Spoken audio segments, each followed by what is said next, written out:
Hello. This video covers analysis of data, unit conversions, and dimensional analysis. So first we want to talk about accuracy. A measurement is considered accurate if it yields a result that is very close to the true or the accepted value. So accuracy is the agreement of your value with the true value. Precision, on the other hand, measurements are considered to be precise if they yield very similar results when repeated in a similar manner. So precise values agree with each other. So when we look at throwing darts at a dartboard, that's a good example of what we mean when we talk about accuracy and precision. So if our goal is to hit the bullseye and we throw our darts and hit the bullseye every time, we're accurate because we're hitting the bullseye and that's our goal. We're also precise because we're throwing the dart the same way every time and getting the same results every time. If we were to look at this second scenario, if our goal is to hit the bullseye and we throw the dart 3 times and none of those times hits the bullseye, we're not accurate.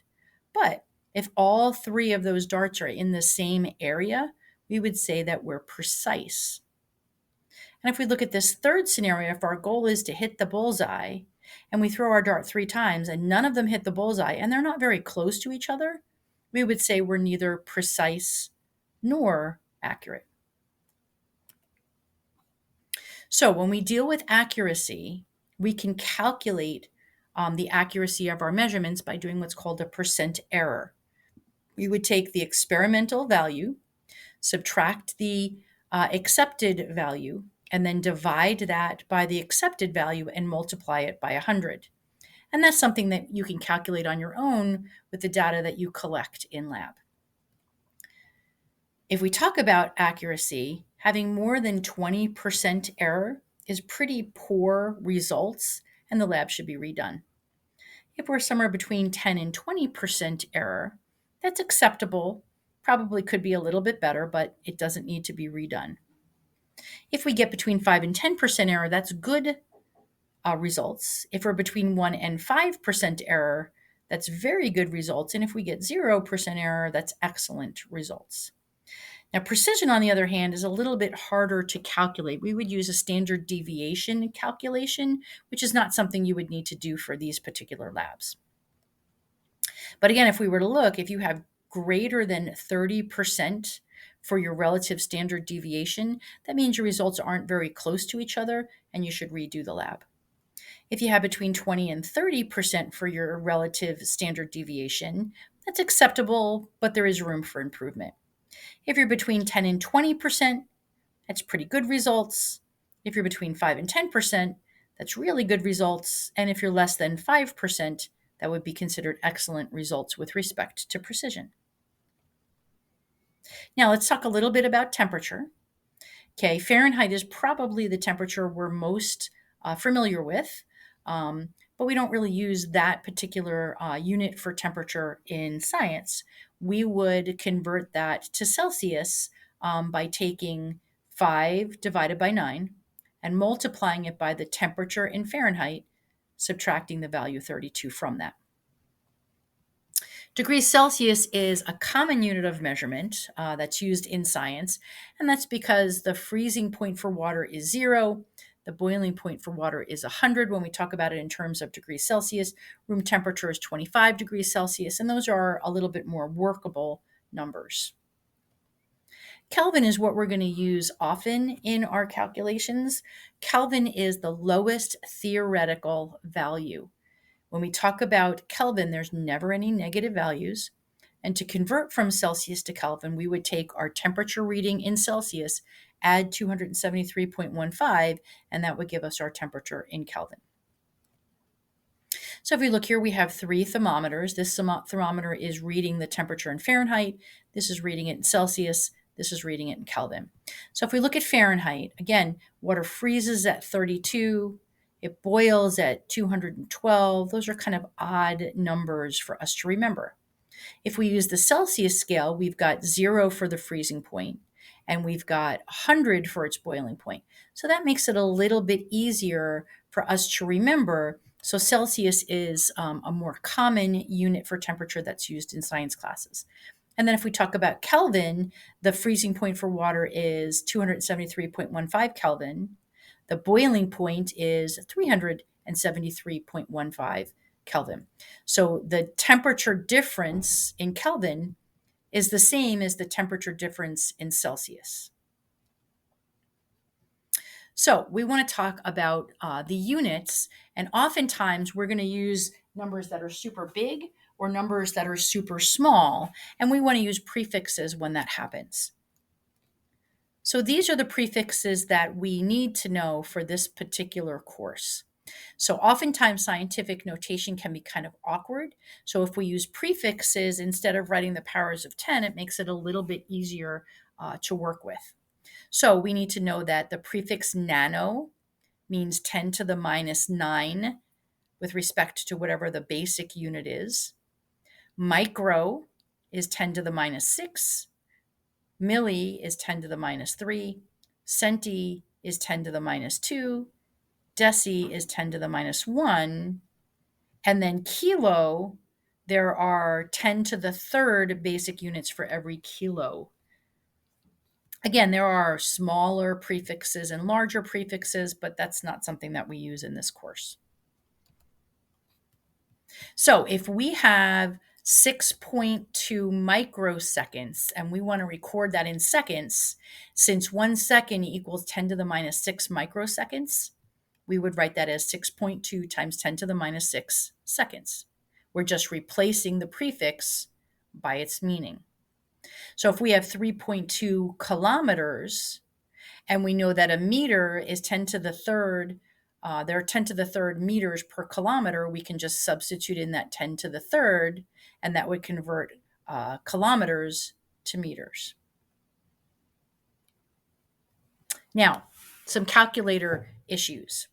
When you use a calculator with numbers like this, you want to find the EE button or the EXP button on your calculator.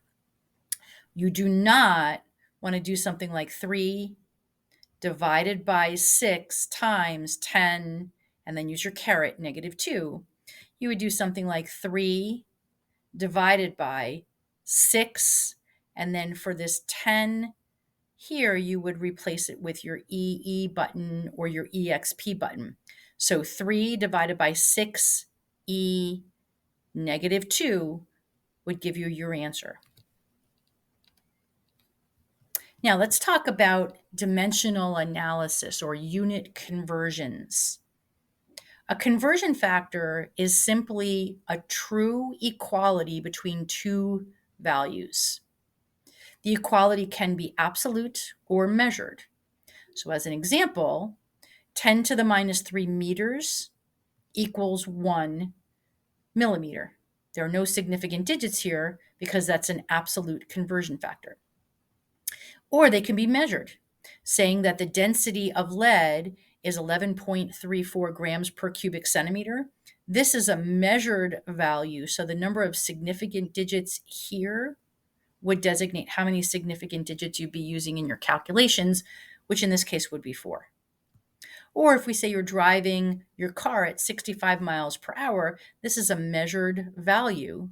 So this would have 2 significant digits with respect to your calculations. To serve as a conversion factor, the equality must be written as a fraction. Okay, so it could be 10 to the minus 3 meters over 1 millimeter, or 1 millimeter over 10 to the minus 3 meters, depending on what you want to do with that conversion factor. Or we could say 11.34 grams over 1 cubic centimeter, or 1 cubic centimeter over 11.34 grams. Again, it depends on what we're going to do with that conversion factor, whether we would write it this way or this way. Or we could say 25 or 65 miles over 1 hour, or 1 hour over 65 miles, again, depending on what we want to do with those numbers. So now let's look at a couple of conversions. Okay, let's say that we've got 3.81 micrometers and we want to convert that to meters. Well, we know that there are 10 to the minus 6 meters for every 1 micrometer.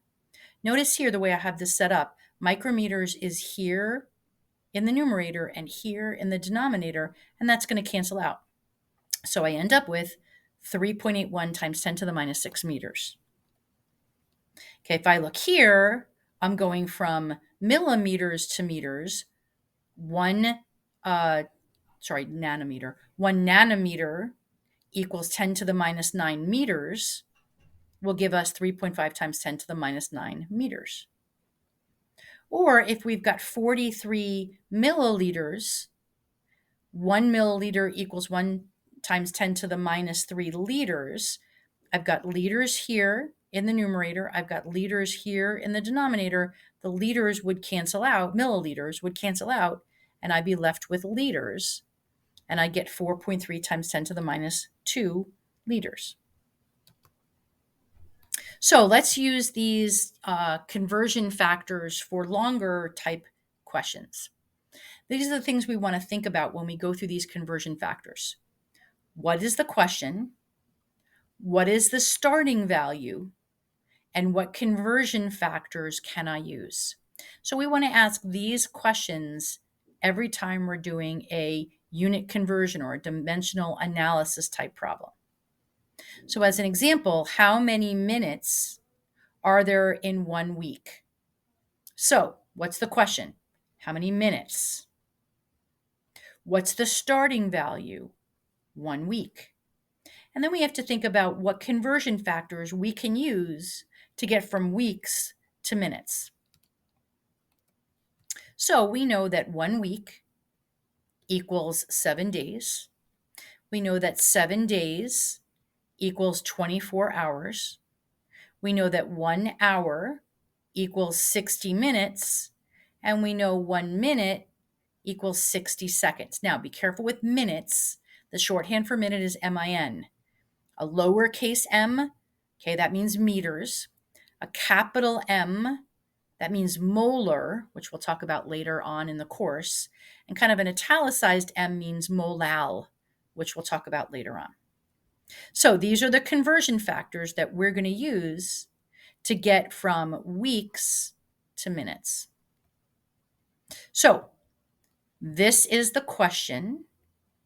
This is what we're starting with. So now we're going to do our conversion factors. We're starting with weeks, and we want to cancel weeks out. So we're going to put that in the denominator. And we can convert from weeks to days, knowing that there are 7 days in a week. So from there, we would go from days. So we're going to put that down here in the denominator so it cancels out. And we're going to go to hours, knowing that there are 24 hours in a day. And then we're going to go from hours to minutes by canceling out hours here and going to minutes, knowing that there are 60 minutes per hour. So let's look at this question. We've got 24.6 centimeters, and we want to get to nanometers. So this is what we're starting with. We want to cancel out centimeters. So it starts out in the numerator. To cancel it out, we're going to put it in the denominator. And 1 centimeter equals 10 to the minus 2 meters. But we don't want meters, we want nanometers. So we're going to cancel out meters, and we're going to go to nanometers, knowing that 1 nanometer is 10 to the minus 9 meters. So the calculator is going to give us this big, long number. We don't want to record numbers looking like this. We would write it in scientific notation. So the decimals assumed to be here. We're going to move it 1, 2, 3, 4, 5, 6, 7, 8 places. That's where this number comes from. So we've got 2.46 times 10 to the 8th nanometers is equal to 24.6 centimeters. Okay, so another example, a little bit more involved. Let's say that we start with 100 kilometers per hour, and we want to convert that to meters per second. So we're going to look at our units. We're going to cancel out kilometers first, and we can convert from kilometers to meters, knowing there are 10 to the third meters per kilometer. Now we want to look at the hours. We're going to cancel out hours, and we want to get to seconds, knowing that there are 3,600 seconds in 1 hour. So kilometers cancels out here, hours cancels out here, and we're left with meters per second, and that's what we were looking for. So we plug this into the calculator. The calculator tells us 27.8 meters per second, but there's only one significant digit here. We only want one significant digit in our answer.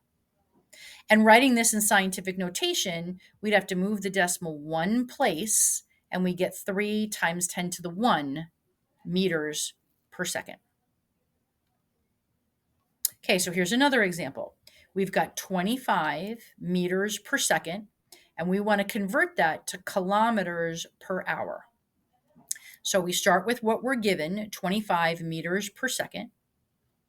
We're going to cancel out meters, again, knowing that there's 10 to the third meters per kilometer. We're going to cancel out seconds, knowing there's 3,600 seconds in an hour, and we get 90 kilometers per hour. There are 2 significant digits here, so we want to put a decimal here to show that there are 2 significant digits here. All right, so let's say we talk about density, and we're given the density of mercury is 13.6 grams per cubic centimeter, and we want to convert that to kilograms per cubic meter. So this is what we're starting with. We've got 13.6 grams per cubic centimeter. The first thing we're going to want to do is cancel out our grams, and there's 10 to the third grams per kilogram. So we've done our conversion factor for our numerator. Now we need to look at the denominator. We have cubic centimeters, but we want to get to cubic meters.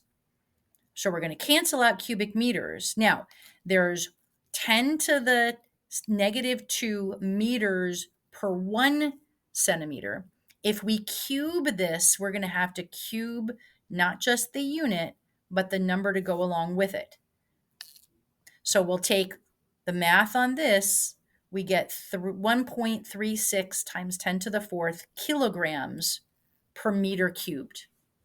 Now let's look at this part in a little more detail. Okay, if we have a one-dimensional measurement, we've got 1 meter. 1 meter equals 10 to the 2 centimeters. So let's say we look at an area.